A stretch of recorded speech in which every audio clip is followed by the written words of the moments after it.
I mean, how do you recover from a failure? How do you recover from, I mean, failing to actually reach your resolution? Because again, setting resolutions does not mean you're going to automatically achieve them. There are those that sometimes you just fail to achieve them, and it's okay. But how do you recover from that? For those who really want to, interested in Mhm. knowing how do they wind up and be able to Yeah. recover from such a failure. The Afropreneur Podcast, a podcast for African entrepreneurs, presents inspiring, innovative, and disruptive entrepreneurs from Africa as they share their lessons, insights, and learnings from their unique entrepreneurial ventures. I'll be your host. My name is Ogweno and Stephen. Let's roll. Okay, so I think this is the discussion we've been waiting for, and we we as Legacy Leadership Africa want to engage you, our dear viewers, in a robust discussion on how to actually achieve resolutions. I hope everybody or everyone who is attending this live webinar has already set their resolutions and they're looking forward to achieving them. But the question is, how do you actually achieve your resolutions? Because it's one thing to have resolution, but it's another thing altogether to actually achieve your resolutions. So the discussion today is for us to be able to actually gain a bit of nuggets in terms of how you can achieve your resolutions, and not just the how, but I also help you gain more insights in terms of how to actually go beyond and achieve even those that are not part of your resolution. So, going to just set the ball rolling, and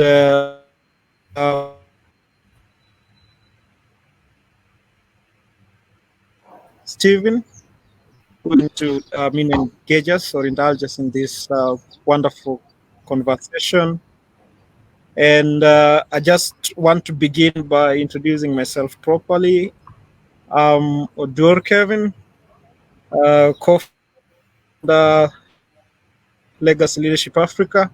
Legacy Leadership Africa is an organization whose single most focus is to address or uh, raise a generation of premium leaders who are inspired and motivated to leave a lasting legacy of impact on their families and also, on the nation. And I'm also going to now give Steven an opportunity to introduce himself proper. I mean, if he wants to talk about things that I've not even mentioned, I think he's at liberty to do so. Welcome, Stephen. Yeah, hi everyone. Thank you very much for joining. My name is Ogweno and Stephen, co-founder as well at Legacy Leadership Africa.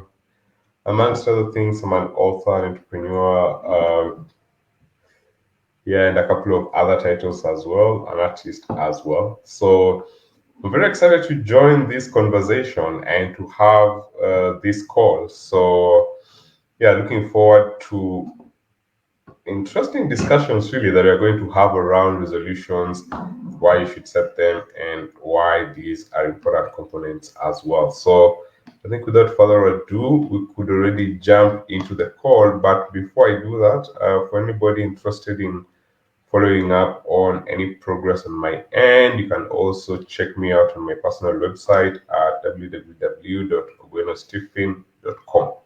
All right.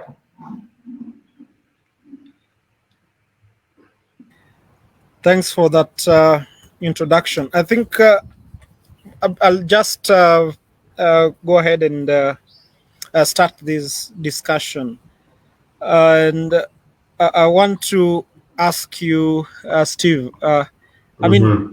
about resolutions now. How can one actually come up with realistic resolutions? Because there are the people who have set resolutions that are so, mundane, so difficult to achieve.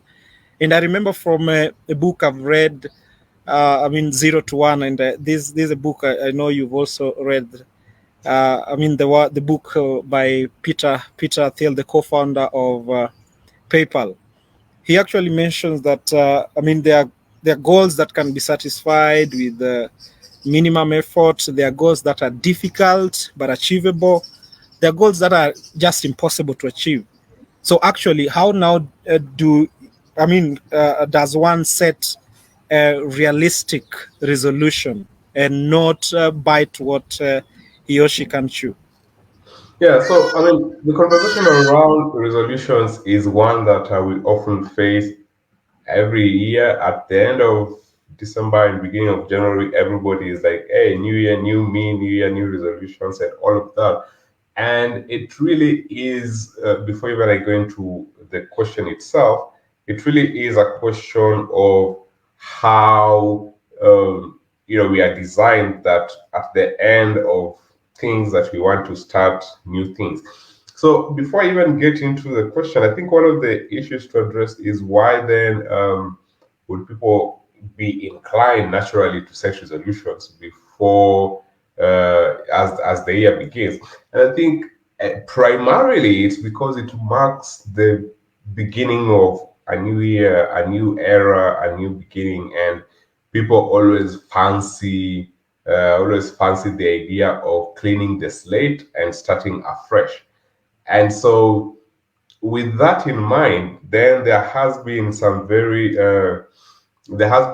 what I'd call a toxic culture, really, in people not knowing how to set their goals and therefore going off to set goals that do not serve them, goals that they cannot even be able to reach, and some very big goals. You want to buy a house and a vehicle and a car all in the same year, and you're not even employed or you don't have a source of income, and you also want to.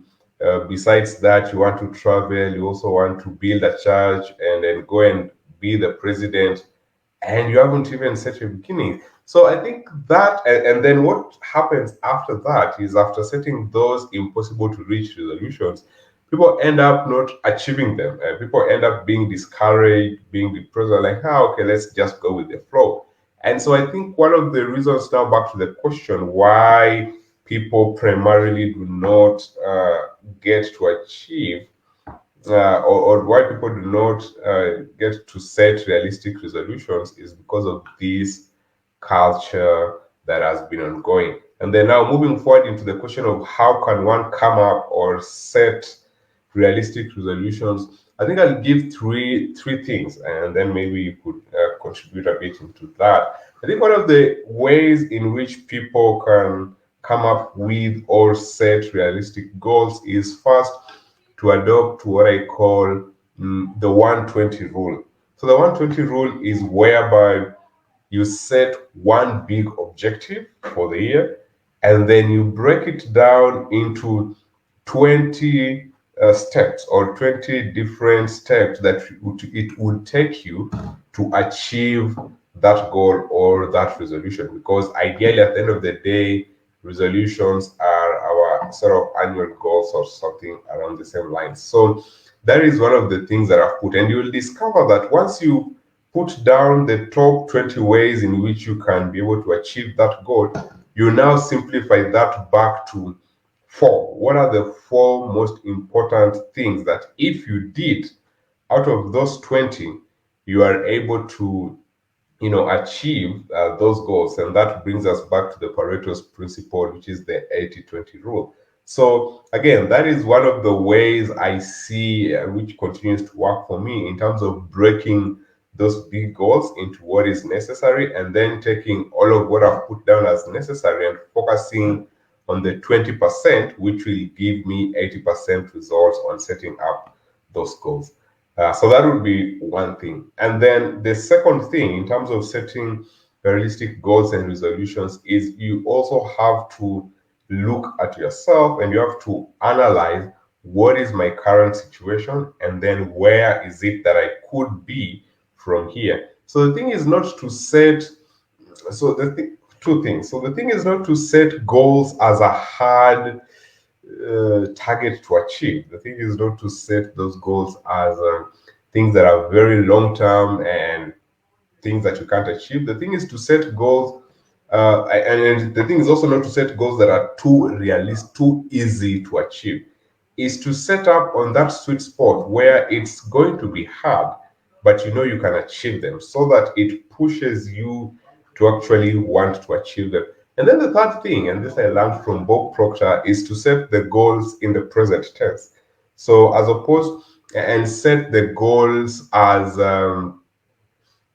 as habits as opposed to as end goals or targets. So instead of saying by the end of the year I'm going to be fit, the goal could be that I am exercising every day.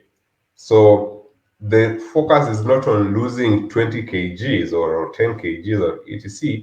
The focus is on make sure that my goal for this year, every day or 5 days in a week, that I have a workout done. And in essence, by having this workout done, then you get to lose the 20 kgs if that was your target. So again, setting the goals in the present tense, but also setting them in a way that are not end goals, but are habits that you can then continuously do to sort of move into achieving those goals. So I'll sort of end it at that and sort of push it back to you if you have any other comments around how to come up with these realistic goals and resolutions.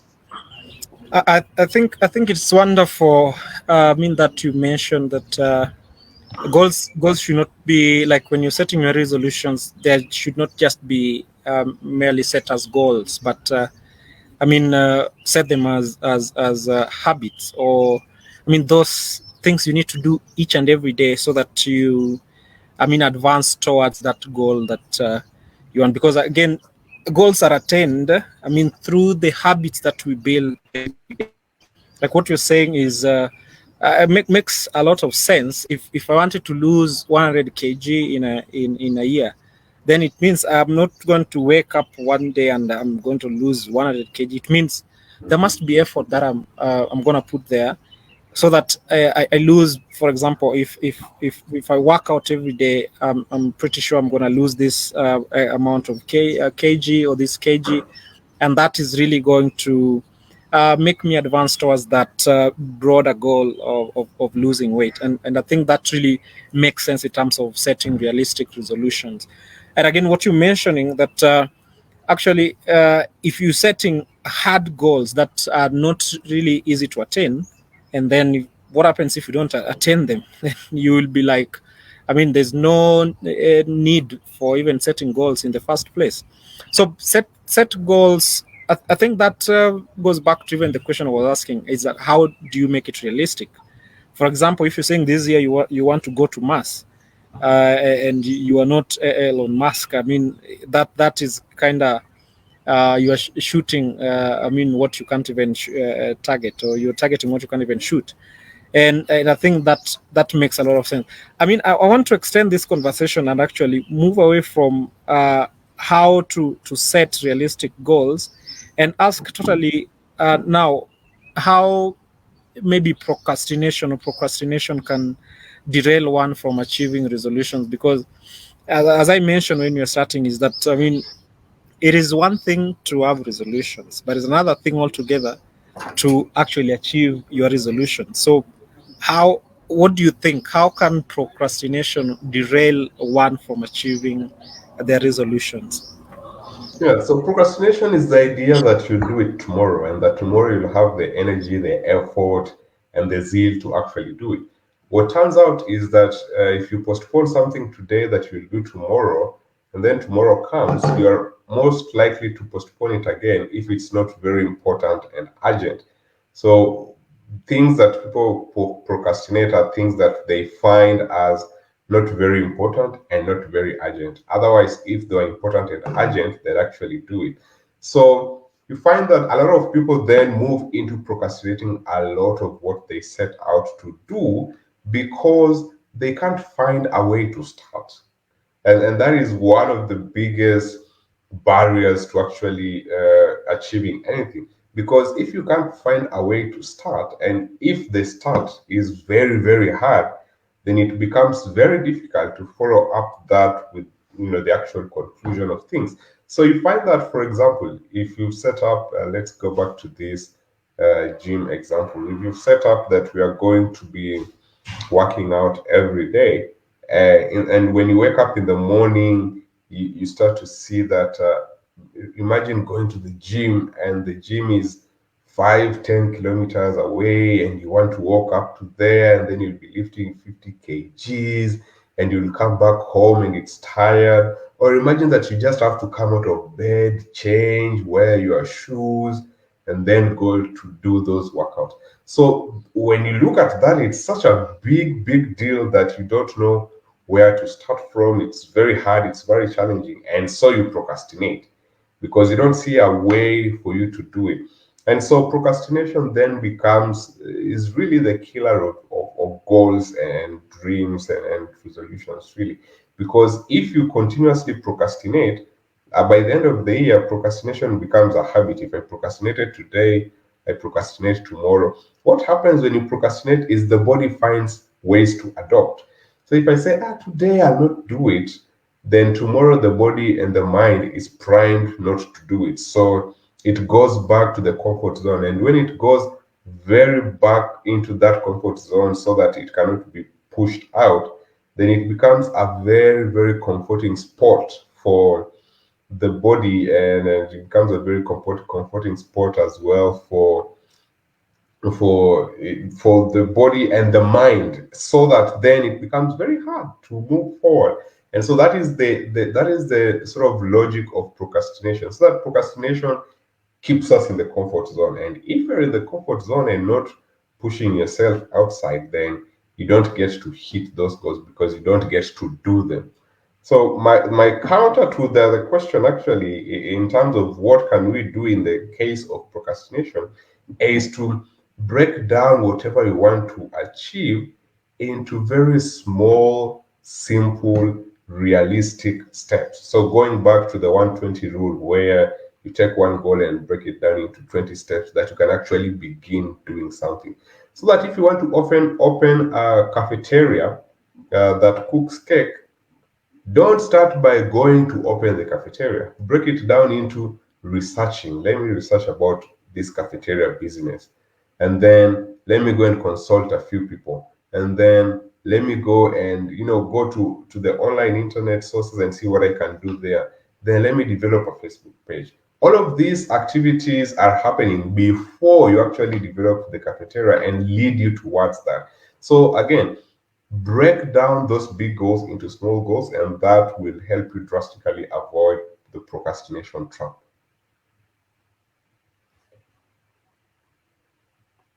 I think that is really informative in terms of how procrastination can really keep us, derail our goals and make us, stay in our comfort zones and not really go the extra mile. And I think the book also by Brian Tracy, that is Eat That Frog, really talks about how you can actually avoid procrastination, and that really agrees with what you're saying about break your goals into small tasks. That is what Brian Tracy talks about. That is slicing them into I don't know, salami or something, and that makes it so easy for you to actually do it. And the thing is not to make it hard, because if you make it hard, you're going to feel like, I have to wake up again for a gym. I have to wake up for, and actually this again, even for those who even do exercise, if that is your resolution this year, to lose weight or do this or that, then it doesn't mean that you have to spend years on end, or days on end at the gym. You actually have to just set realistic time, or amount of time that you want to spend in the gym. Like, for example, I would say I only exercise 30 minutes every morning, or even 20, or even 10. The thing is, I just want to be consistent and be able to do it, and I want to avoid procrastination, which is going to derail me really from achieving what I want. Now, I'm really glad, and I'm seeing Ian Abila is really into the discussion and talk about slicing it into small doable parts, and Mhm. I couldn't agree with you more, Ian Abila. Yeah, Stephen, you wanted to say Yeah, something? I sort of wanted to jump in there and sort of pose of some two other ideas before we sort of move into the next item, which is when you talk about when you mentioned eat that frog. The other thing that was mentioned there is start with your biggest goal or objective first thing of the day, and I Mhm. think this again brings us back to this idea of procrastination. Most of the time, we want to do the small things first, and then the hard things later, and Mhm. when you in the book Eat That Frog, the reverse is actually found to be true.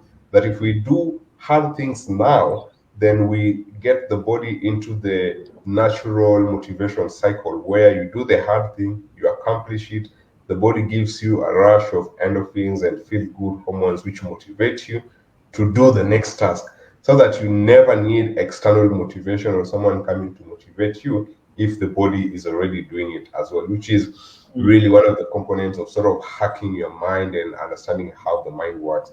And then the other thing that I sort of wanted to come to, which you also talked about as well, is the idea of having no days off. So if you set up a goal, and I think the reason why we come back to exercise a goal is because that is one which almost Mm. everybody puts in their every year's resolution that they want to lose Resolution. weight or Mm. gain weight. And so one of the things is once you've set up a goal, ensure that no day goes without you doing the activity. Some days you can do 10 minutes, some days you Mm. can do 5 minutes, and still it's fine because it all counts. However, if you begin to have days off, it sort of leads into it sort of again leads you back into that comfort zone, which then Mm. ends up getting you back to where we do not want you to go into. Mm. So with that, I'll sort of actually now pose a question to you as we go. And this Mhm. question is, what are the priorities in a resolution? When you're setting a resolution, how do you prioritize and why is prioritization an important component? I think that's a wonderful question.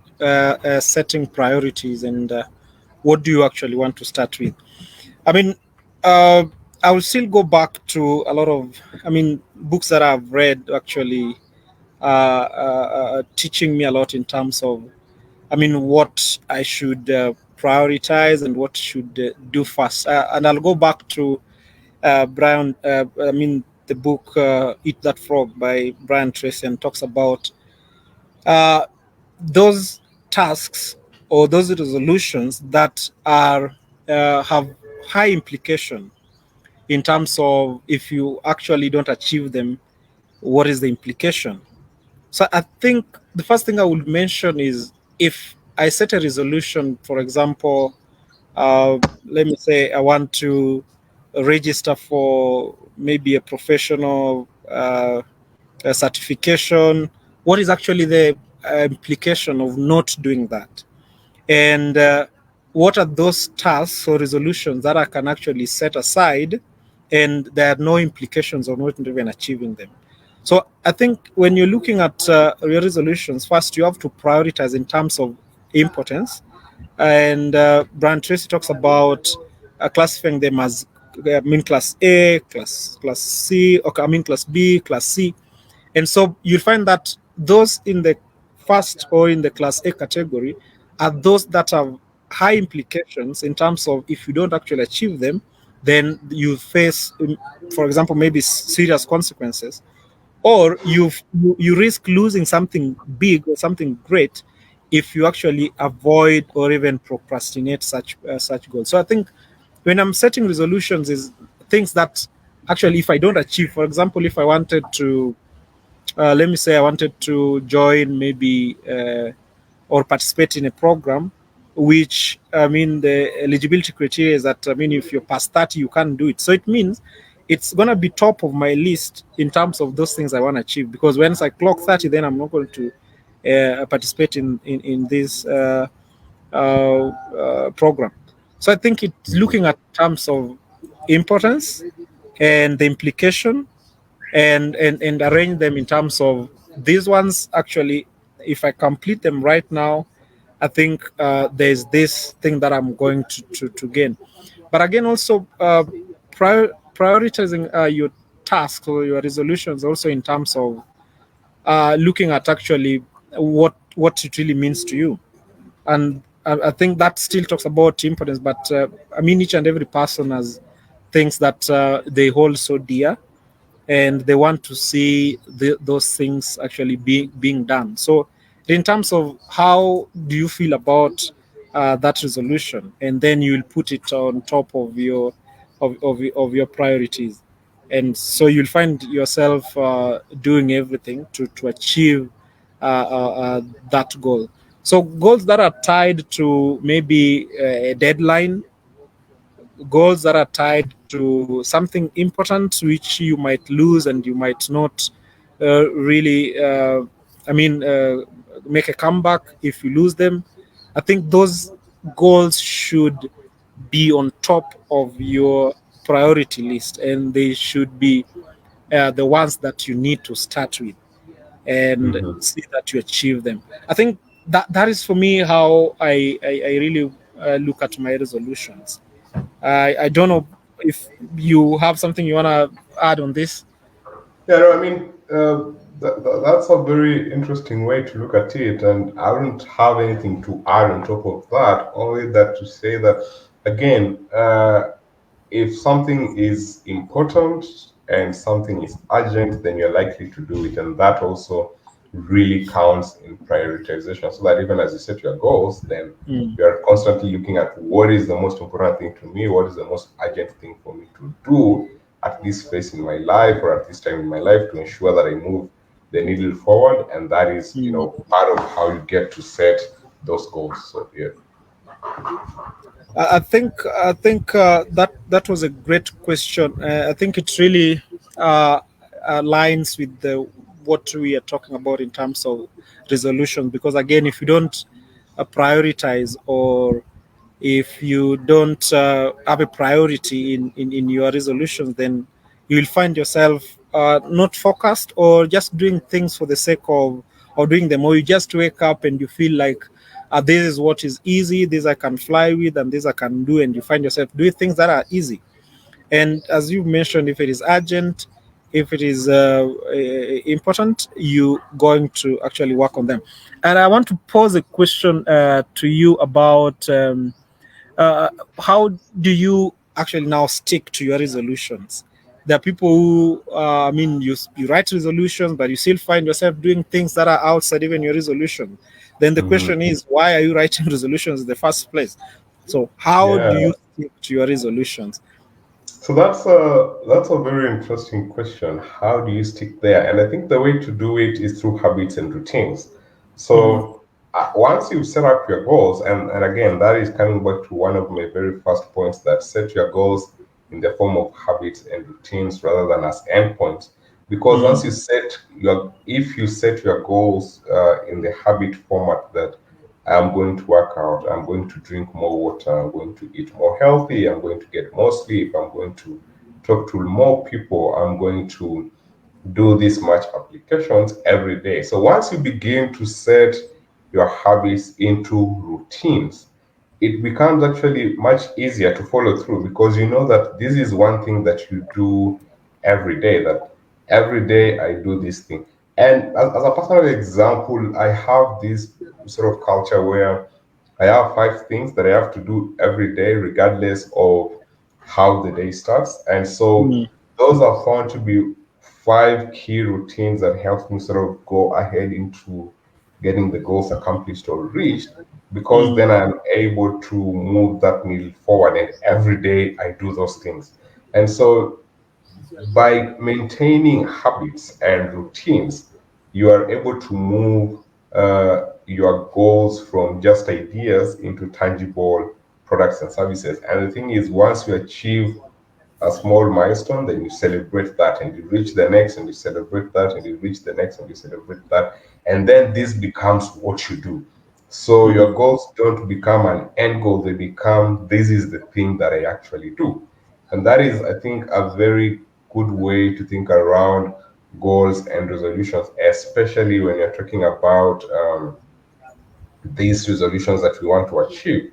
If you want to keep them and if you want to practice them long term, is identify what are the five most important of these, and then constantly be putting them in part of your routine as things that you Hmm. do. That is how I see the accomplishment of those coming to life. I think that's wonderful. But okay, okay, there are those times that you have done everything. You're sticking to your goals. You're doing what it takes to achieve them, but Mhm. things don't still work out, and you find that you hit a rock, and you are between a rock and a hard place in terms of your resolutions are not being achieved, and there's imminent failure. I mean, how do you recover from a failure? How do you recover from, I mean, failing to actually reach your resolution? Because again, setting resolutions does not mean you're going to automatically achieve them. There are those Mhm. that Mhm. sometimes just fail to achieve them, and it's okay. But how do you recover from that? For those who really want to, interested in Mhm. knowing how do they wind up and be able to Yeah. recover from such a failure. So here is three thoughts that I have around recovery from failure, especially if it is goals and targets that we already said.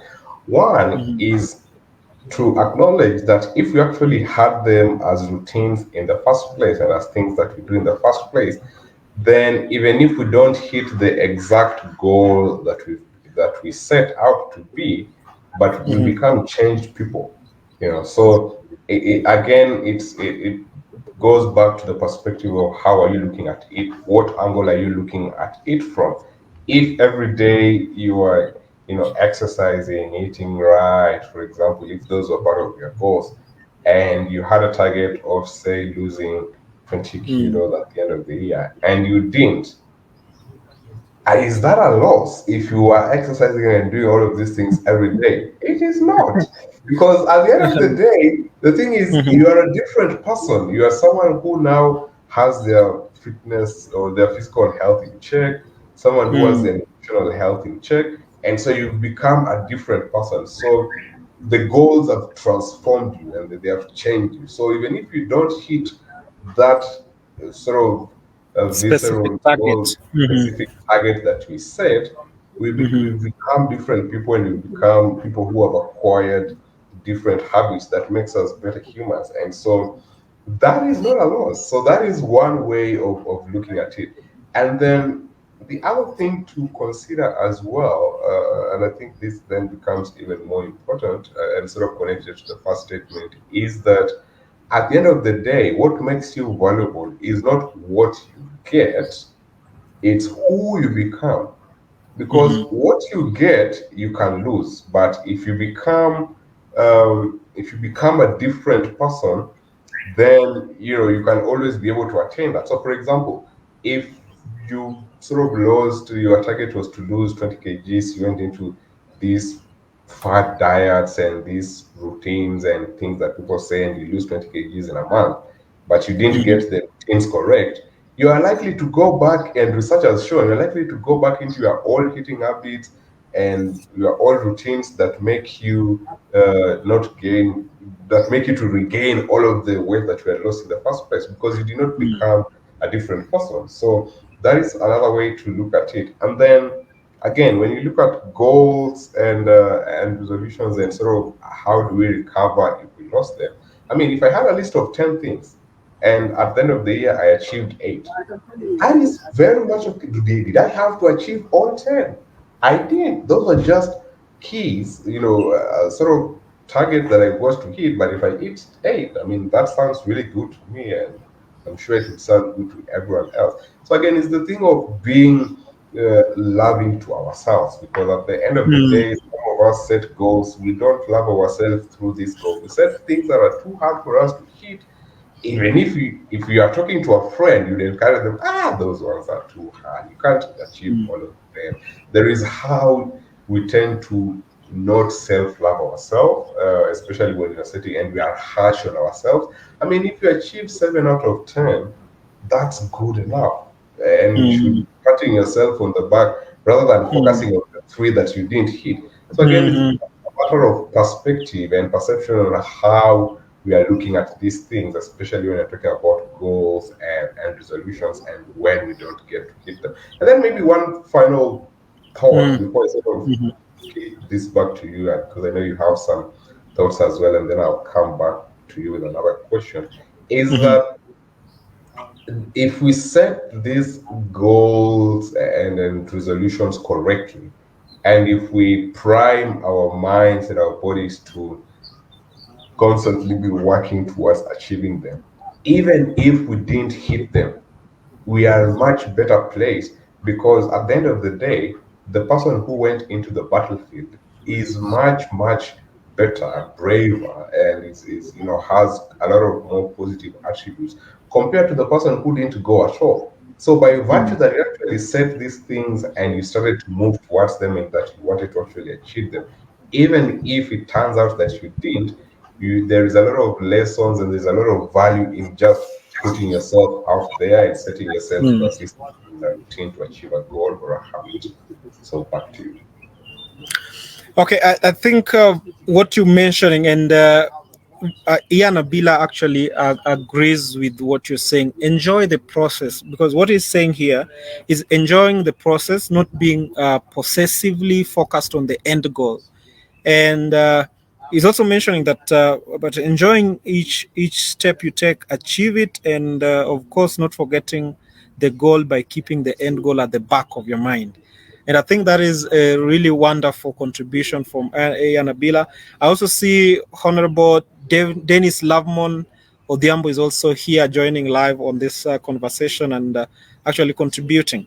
I just wanted to add one more thing, and also I totally agree with you when you say that sometimes we need to be not to be so hard on ourselves, because sometimes we fail to achieve these things and we are like, we label ourselves, we are failures, or we are good for nothing, or we cannot do it. I mean, sometimes you will do everything and it just didn't work out, but I mean, you will be better placed, or you will be a better version of yourself, because actually you are doing something. And actually, if you've never failed at something, then I think this universally agreed that you're not doing anything at all. And so it's better for you to go in there and fail than not go in there at all. So I think that that contribution, or you mentioning that, I think opens our mind in terms of, I mean, go into your goals with open mind. There are two possible things: is either you fail or you're going to achieve it. But you can't know whether you're going to fail or achieve it before you get inside there. So Mhm. might as well just get inside there, and whatever the outcome, with an open mind, you will embrace whatever outcome. And so I think that will save you, I mean, you sulking if you don't achieve them, or feeling that you are a good for nothing person. You not good for nothing. You really put in some effort, and you're trying to achieve something, but didn't work out, and that is life. I, Yeah. I think before I get that, I think I've read what I wanted to read from Ayan Abila, and I want to say thanks, Ayan, and Lovemon, and a host of other people who have joined this discussion. Yeah, and sort of on that same thread that you're going with, I sort of wanted to say, I mean, if you don't hit your goals, it's Hmm. very okay to cry and Hmm. to feel bad about it. Don't assume those feelings when you don't Hmm. hit your goals, and especially men, they are usually caught in this narrative that men should not cry or stuff like that, or when you Hmm. hit your goals, you just beat up and move on. I mean, Or I've maintain a brave face while you're yeah, hurting. yeah, I found that no, that is not it. When you're hurt and when you didn't achieve the thing and it was Hmm. serious to you and you feel like you want to cry, you cry. You experience those emotions. And then, like the wind, you let the emotions come to you, you experience them, and then Hmm. they move. You move forward. Mhm. You don't stay there. But the thing is, you don't also not so you get to experience the emotion and then you move forward from that. And Mhm. that is how I'd say, or that is how I'd see it happening, to ensure that then you have a full life. Because again, if you don't get to Mhm. experience those emotions, then what is you about? Experience them, and like the wind, let them come, let your Mhm. face feel that cold, and then let it wash away. So my question to you would be around implementation, and how do you begin to implement resolutions that we set?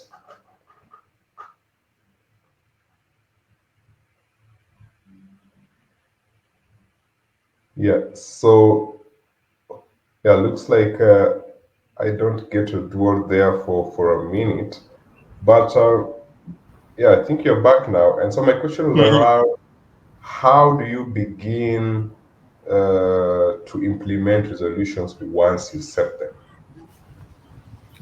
Okay, I think this question might have been answered while we were having this discussion.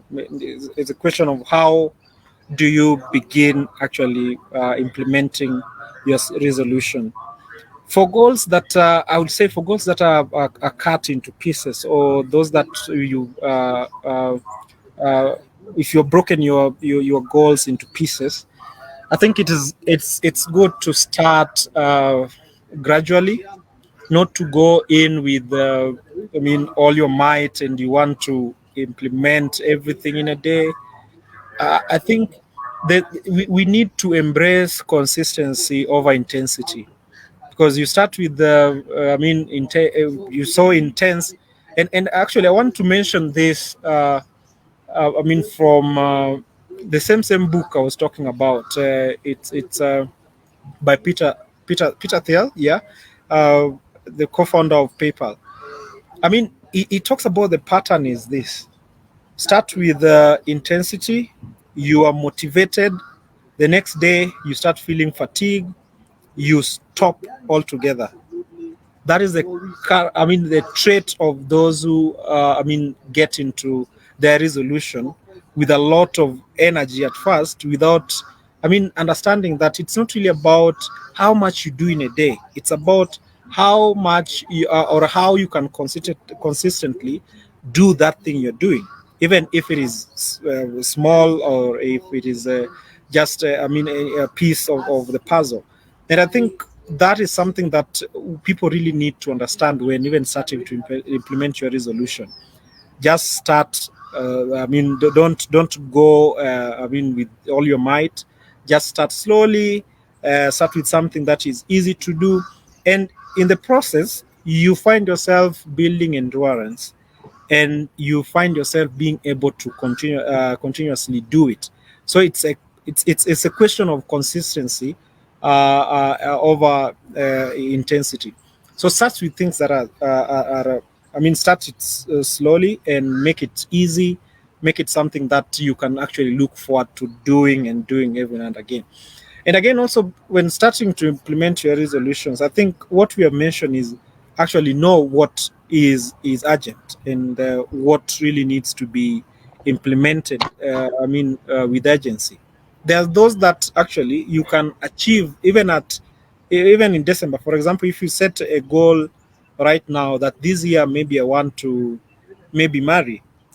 I mean, marriage can take place in January. It can also take place in December. So it doesn't have to be like you have to marry today, but there are those tasks which you have to prioritize them, because if you don't do them early enough, then around August or even there, we just conclude that this is gone.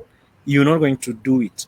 So I think Mhm. it's implementing your resolutions, reflect or think about those resolutions that are urgent, which have a deadline. There are those that might not really have a deadline. For example, if you are to participate in a program in March, so or even in June, so it means you have to actually start preparing right now, because once June elapses, you're not going to participate in it anymore. So start or look at, I mean, focus on those resolutions that are urgent, those that are top on top of your priority list in your pecking order. Look at which ones require urgent attention, and I think that is how you can actually start implementing your resolution. But even Mhm. as you do this, I think another thing that you really need to uh, look at is in terms of what do I really need to do so that I advance towards that goal. Because I mean these discussions, I mean this what I'm saying we have already talked about is look at what do I need to do right now so that I get there. For example, it just simple thing like just making a call to someone, or even just finding out what actually you need to do so that you actually reach that bigger goal. For example, if you wanted to connect with someone, you have to, I mean, professional connection, create professional, build professional relationship. It will be a question of where do I really need to find them. You need to do your research, and so there are little things. I mean, those little things that you need to do even before you embark on that broader goal that you want to achieve. And again, one of the things that I think we have to mention and be clear with here is that this resolution do not just have to be uh, I mean, I mean, pronouncements at the start of the year, because the resolution can even go as, I mean, past a year, because a year only signals a change of season. But your goals, I mean, are there to stay. But if you want to implement your resolutions, I think you should stop thinking about I mean it's end of year and I've not achieved this, and now I'm not going to achieve that anymore. I think there are those that might elude you, but there are those that you can actually achieve whether year turns or what, but they have to have deadlines. Mhm. I think that Mhm. is something that I wanted to add over there. Yeah, so very interestingly, and sort of do you, and primarily because of time, do Hmm. you two questions at the same time? And so in Hmm. my sixth book, Practical Hmm. Skills for Entrepreneurial Success, I talk Hmm. about thinking on paper. And as one Hmm. of the people who read that, I sort of want you to give us a bit of an explanation around that concept of what thinking on paper is, and then why is it Hmm. actually important to do the writing, like actually write down on paper those resolutions. I think that's I would say another wonderful question. In fact, thinking on paper originated by William Zinser, and there was also a book on it, by the way, by some PhD holders who have written. Actually, I've not gone deep into reading that book, but I've come across this concept even in your book you're talking about, and it's something that I think resonates with the discussion we're having today.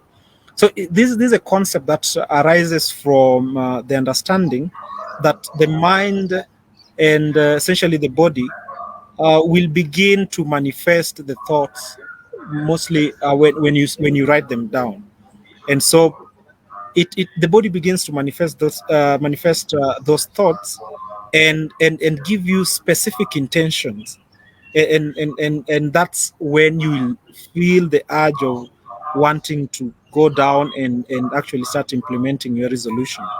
So thinking on paper for me is simply that an approach which we can use to I mean achieve our resolutions, and it is that process where you arm yourself with your favorite note-taking gadgets, and you start writing, scribbling things. Mm-hmm.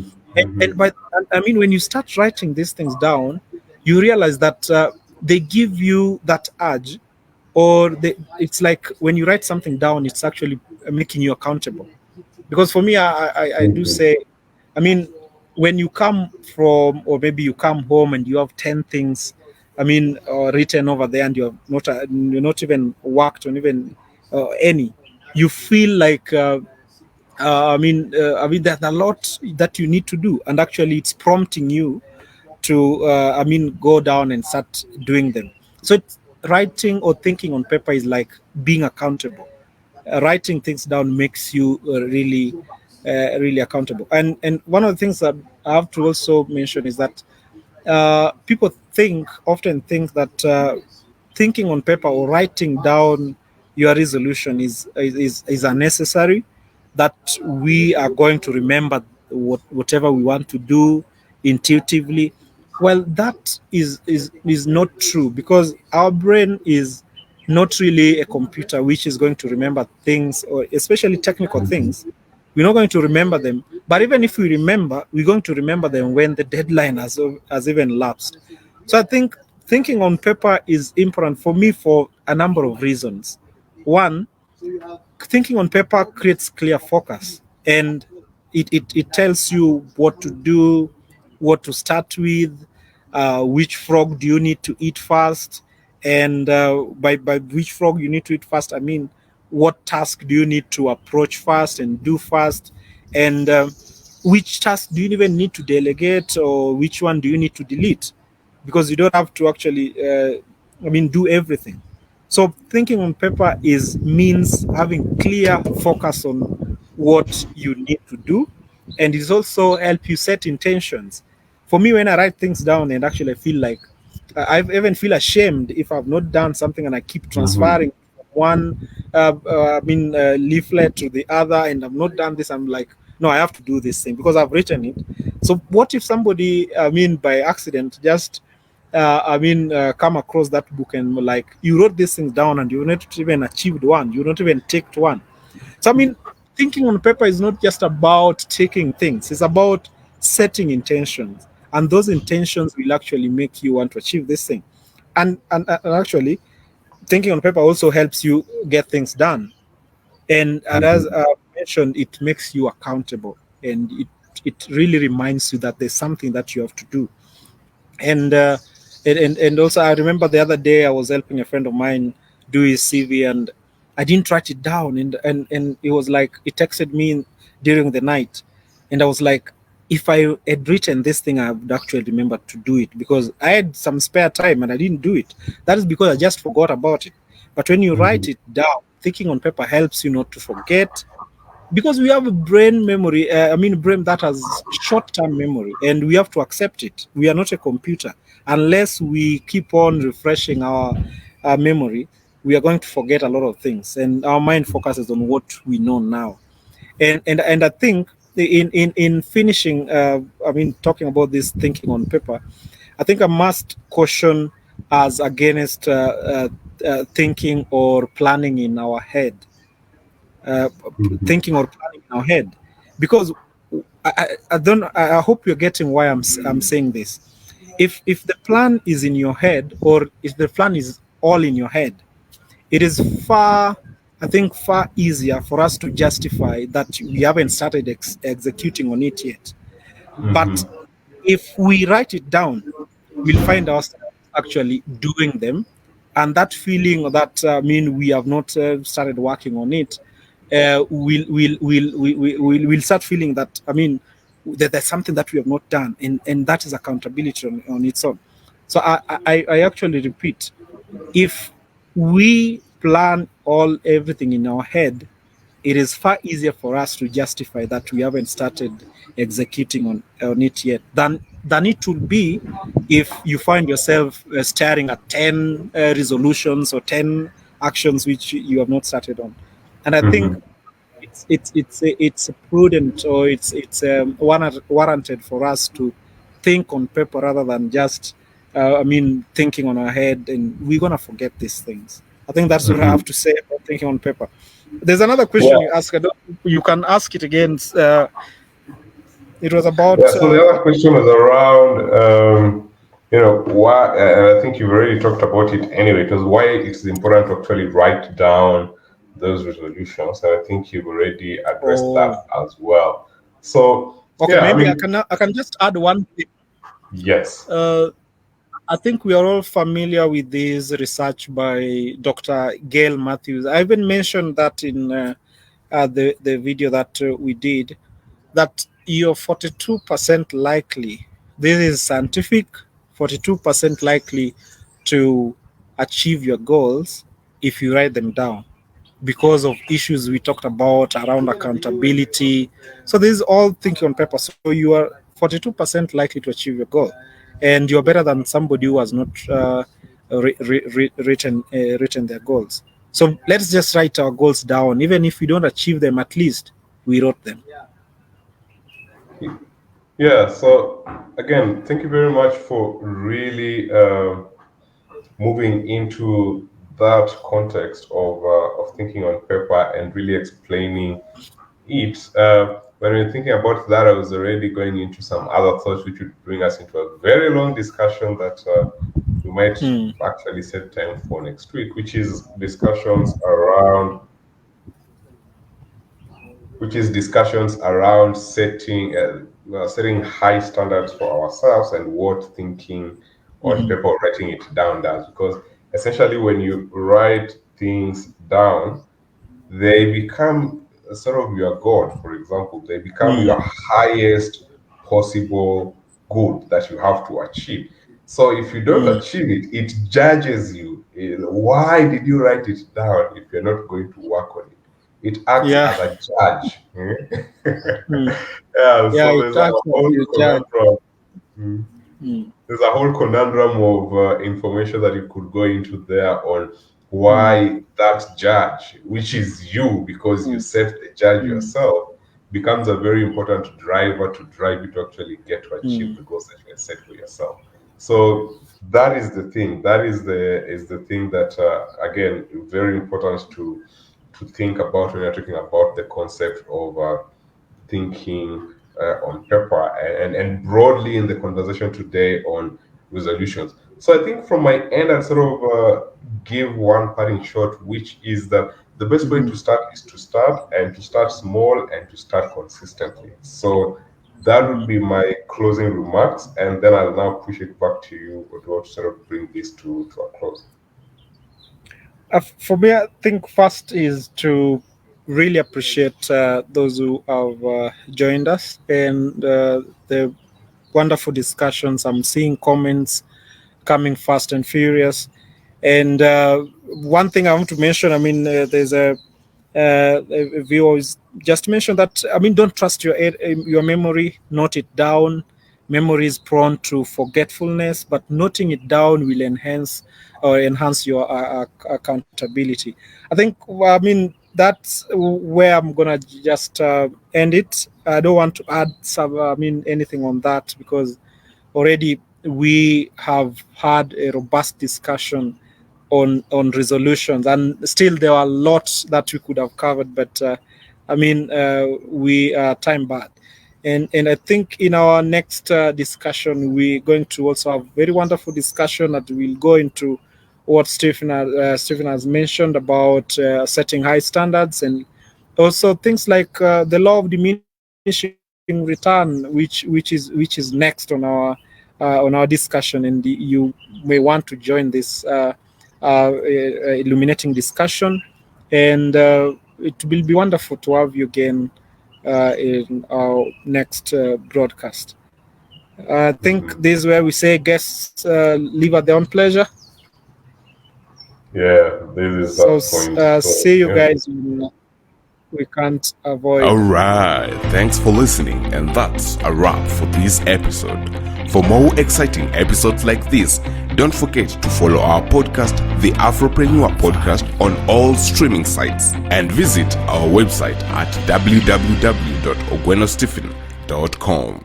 See you on the next one.